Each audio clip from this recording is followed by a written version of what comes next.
Okay, so get this.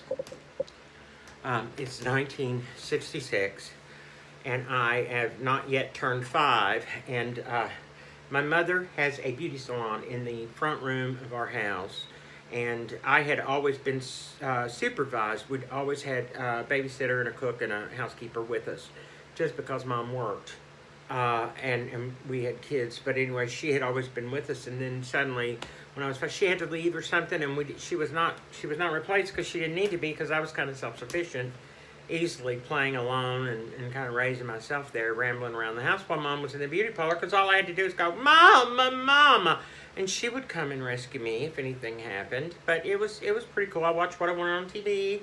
I watched GE Show and Tell, but on good days when she had clients whom I adored, and she had a lot of clients I adored, but if they were the ones who were real receptive to children, who loved to see me and loved to see my siblings, I would go in and visit with them, and it was always a lovely pleasure. But there was this day, and I'm in there, and I'm 5, and Mom's working on somebody's hair, and it's not one of my favorite people, and they're just having an adult conversation, and I keep interrupting, and she goes, just a minute, honey, what is it? And I asked, and I said, I want some of that cotton. She had big strings. She had a canister full of cotton that came out in a rope, and I could pull yards of it out of there and go play with it. She had no problem with that. But she said, oh yes, honey, what is it?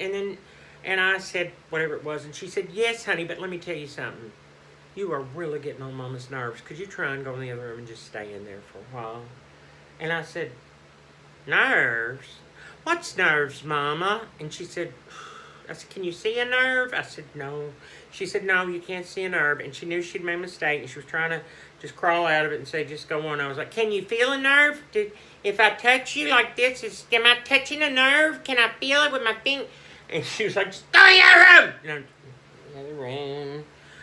So I would get on her nerves. Now, Daddy, it was a lot easier to get on Daddy's nerves than it was Mom's, because, he was a typical man at the time. He came home from work, and he wanted to go sit in his chair in the dark den, and he wanted to kick his shoes off and read the evening paper, and then be called to dinner exactly 1/2 hour after he arrived home and got in his chair, and be called to dinner.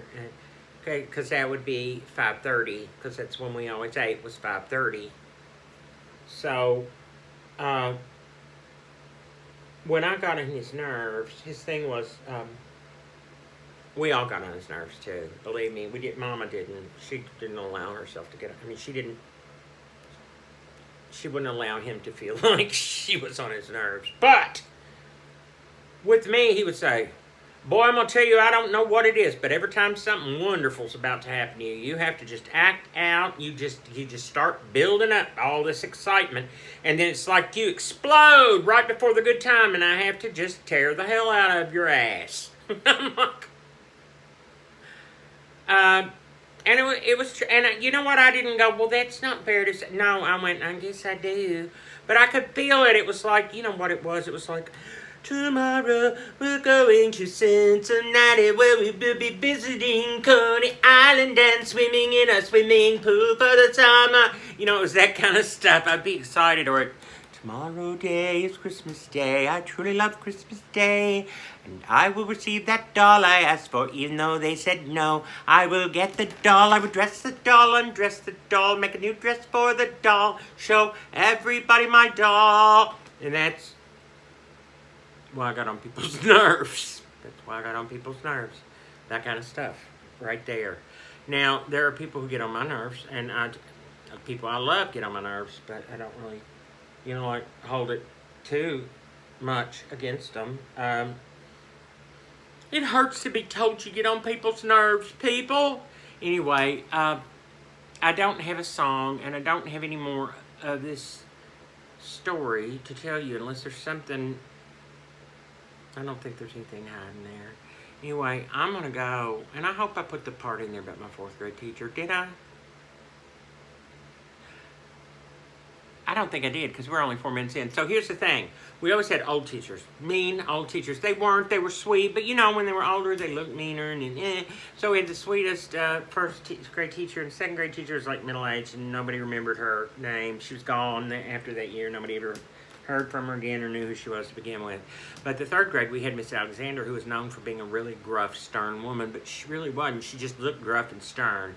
And she had a face that would stop a clock. If she was mad, she could stop a clock with her face. And she got mad a lot. But fourth grade, we show up and they're like, and this is your teacher. And honey, it was the first young and beautiful teacher that my class had ever experienced. And I mean, she was young. I don't think she was finished with college, but I do know that we were the first class that she had taught after attending college. We were the very first. So what was she, 20? 21? No, I could figure it out because I know that was the year of 69, 70, but I could figure it out. But she was very, very young and very beautiful in what I like to call a Liz Taylor way. That just means they've got dark hair and beautiful flashing blue eyes and real pretty eyebrows and facial shape and tight little body. And you know, in 1969-70, women wore mini skirts. Even teachers wore mini skirts. Her wasn't as short as, like, say, my sister's, and when I look at the pictures, I think, that was a nice little short dress there, several inches above the knees. So anyway, I loved her, but I got on her nerves. And I knew I got on her nerves, because sometimes she's the first teacher ever cussed me. She said, she came up behind me in PE, it was play period, recess. She slapped me on the ass and she said, if you don't straighten up, I'm going to slap the shit out of you. And the thing was, it really hurt my feelings because I'd never had a teacher speak that way to me. But I'd had my mother and father speak that way to me every day of my life. So it really wasn't a big deal other than it was a teacher who was a human being she did that.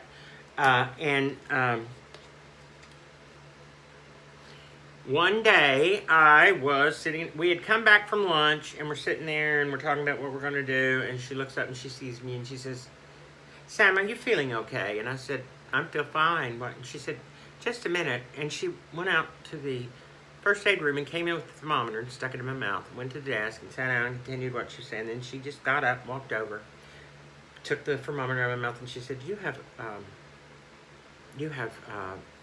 a 102, the temperature of 102.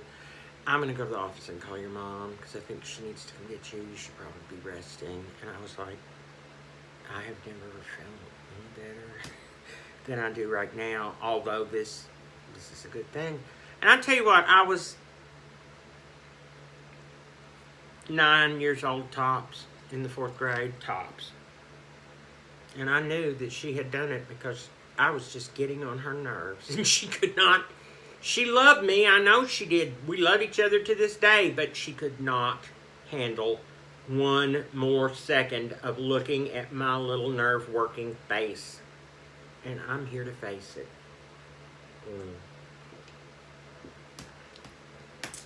Very quickly before I go, in my most, let's say, it wasn't my most lucrative, but it was my most active stint of Hollywood painting in people's homes and stuff. And I had told you that I was like really using caffeine, like almost like a drug, and I would get so that I would just like, I would actually get on my clients' nerves when I would be working for them.